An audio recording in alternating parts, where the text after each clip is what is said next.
کرتا ہے۔ اللہ تعالیٰ ناراض ہے تب ہم پر مصیبتیں آ رہی ہیں۔ جب ہم صدقہ دیں گے اللہ تعالیٰ کی ناراضگی دور ہوگی، اللہ تعالیٰ کی رحمت حاصل ہوگی۔ صدقہ بلاؤں کو ٹال دیتا ہے، وباؤں کو ختم کرتا ہے۔ صدقے کے ذریعے اللہ تعالیٰ کی مدد حاصل کی جاتی ہے۔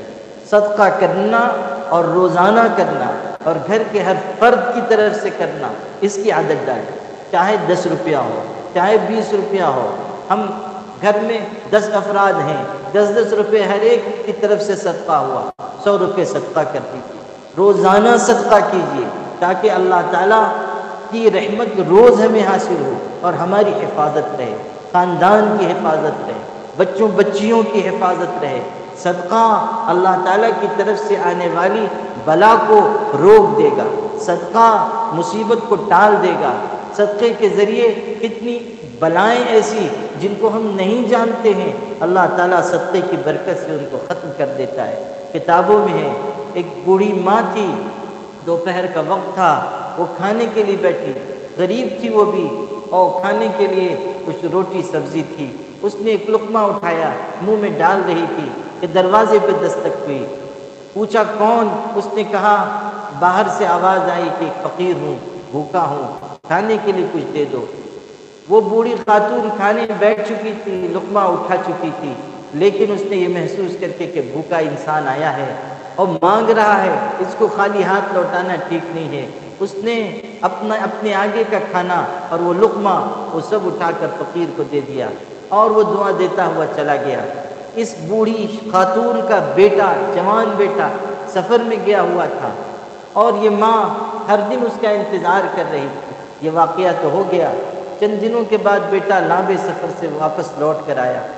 ماں نے خیریت پوچھی، بیٹے نے کہا خیریت سے تو ہوں، بس قسمت تھی کہ میں زندہ واپس آ گیا، میرے ساتھ سفر میں ایک بہت بڑا حادثہ پیش آیا۔ ماں نے پوچھا کیا حادثہ ہوا؟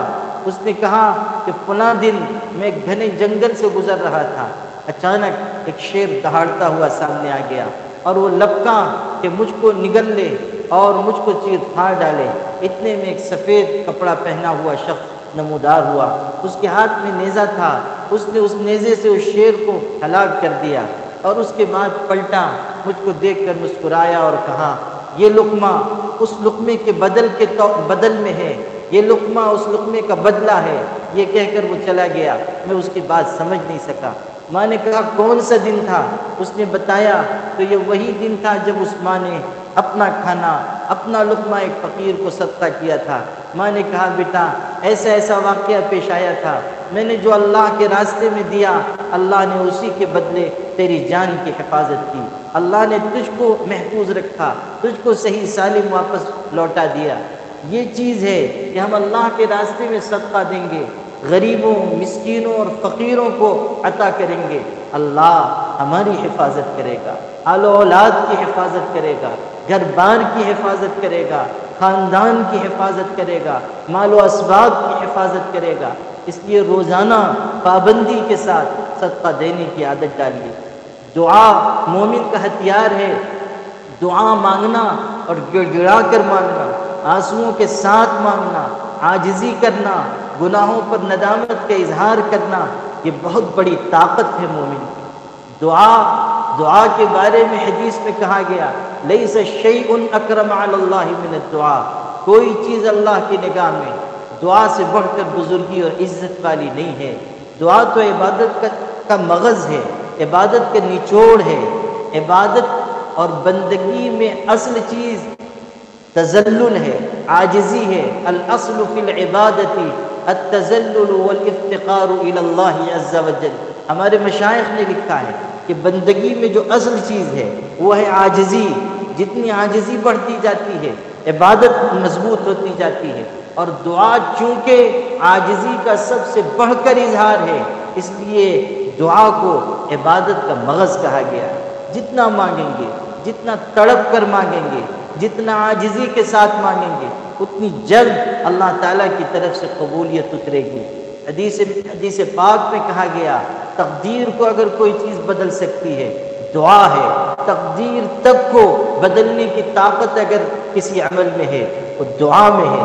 اسی لیے حضور صلی اللہ علیہ وسلم کے بارے میں یہ بات ہے کہ جیسے ہی ہوا ذرا تیز چلنے لگ جاتی تھی آپ فوراً سب کام چھوڑ کر مسجد میں آ جاتے تھے، نماز پڑھتے تھے، دعا میں مشغول ہو جاتے تھے۔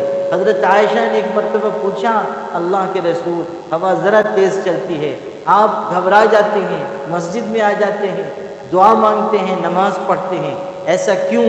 آپ نے فرمایا مجھ کو یہ اندیشہ ہوتا ہے کہ کہیں یہ اسی طرح کی آندھی نہ ہو جو قوم عاد پر بھیجی گئی تھی، یعنی کہیں ایسا نہ ہو کہ اللہ کا عذاب آ جائے۔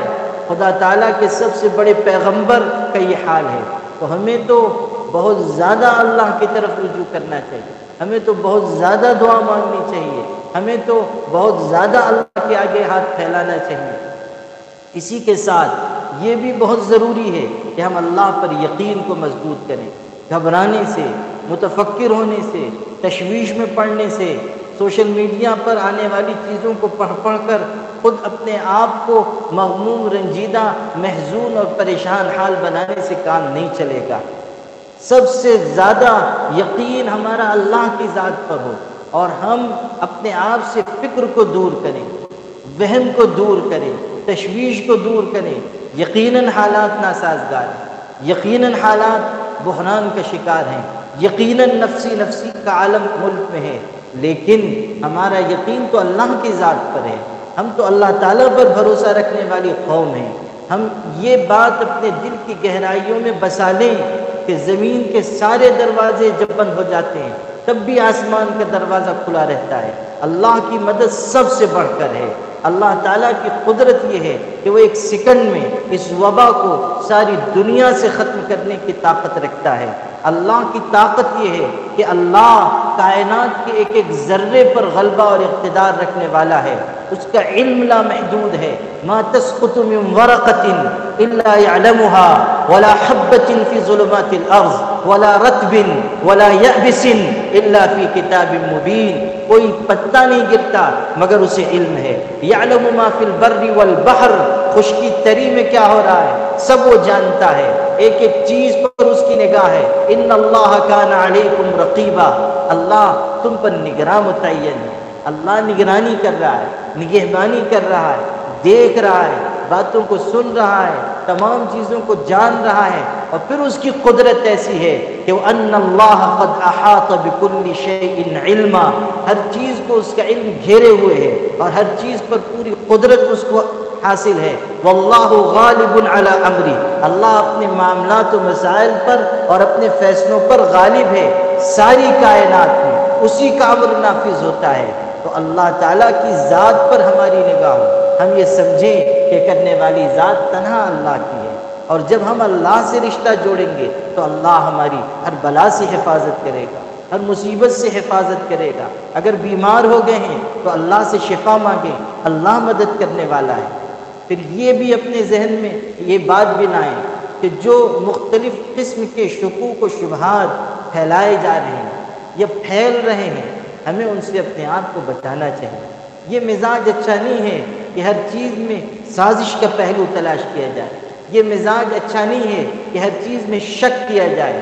مسلمانوں کو یقین کی تعلیم دی گئی ہے، شک سے دور رہنے کی ہدایت انہیں دی گئی ہے۔ ہم یقین سے دور ہو رہے ہیں اور شک سے قریب ہو رہے ہیں، یہ اچھا مزاج نہیں ہے، یہ ایک بیماری ہے۔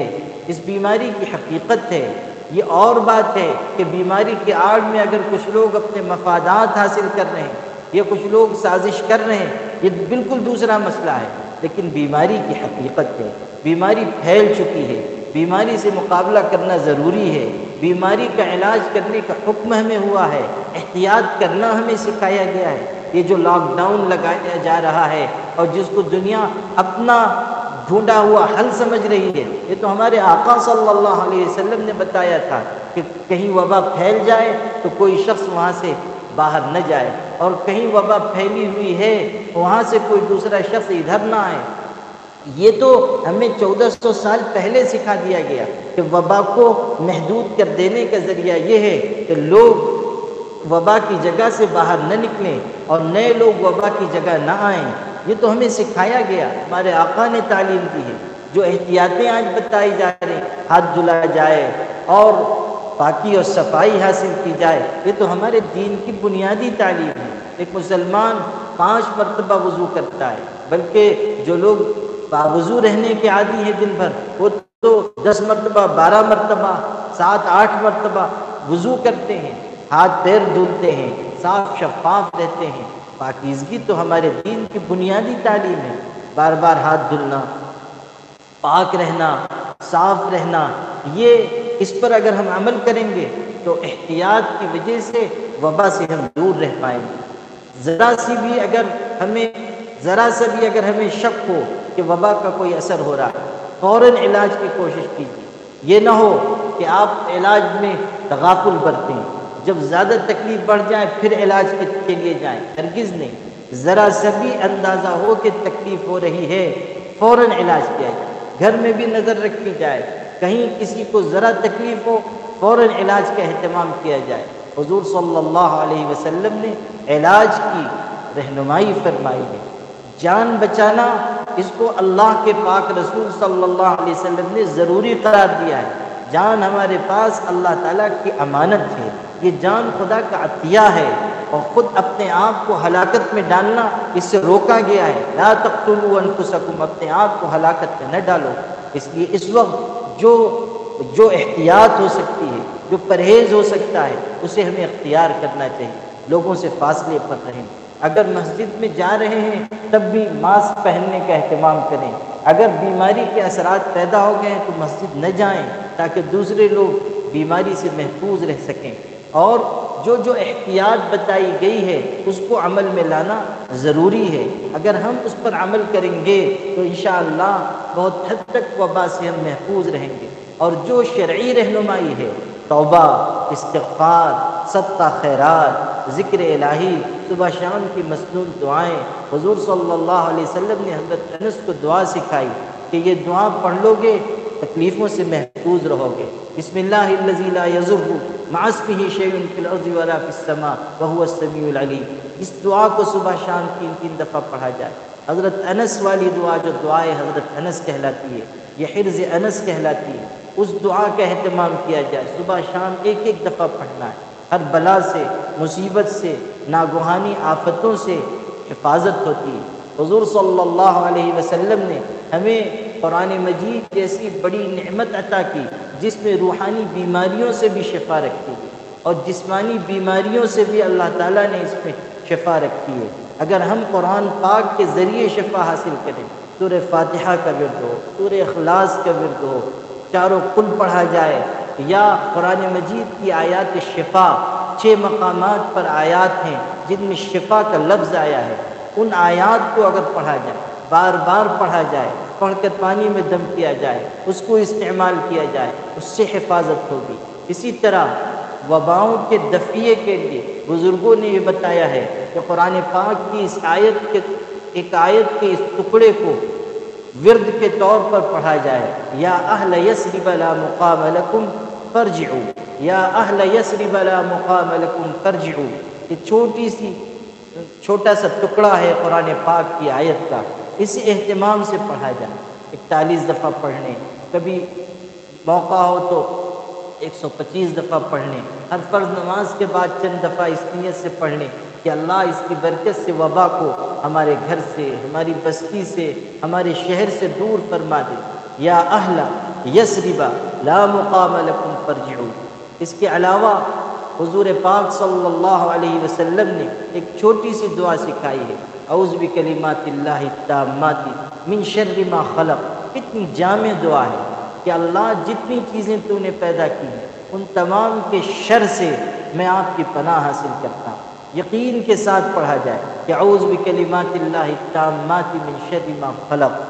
جتنی چیزیں، یہ وائرس ہے، وبا ہے، بلا ہے، کوئی بیماری ہے، کوئی پریشانی ہے، کوئی آفت ہے، وہ سب ما خلق میں داخل ہے۔ ہم اللہ سے پناہ مانگیں کہ اللہ اپنی پناہ عطا فرما۔ جو بڑے اللہ کی پناہ میں آ جائے گا محفوظ رہے گا، مامون رہے گا۔ کہا جاتا ہے کہ حضرت موسیٰ سے کسی بہت بڑے دانشمند نے یہ سوال کیا تھا، پوچھا تھا، اور یہ کہہ کر پوچھا تھا کہ سوائے پیغمبر کے کوئی اس کا جواب نہیں دے سکتا۔ سوال یہ تھا کہ اگر سارے جہان کی مصیبتیں تیر کی شکل میں ہوں اور تیر چلانے والا پروردگار عالم ہو، تو پھر تیر سے بچنے، مصیبت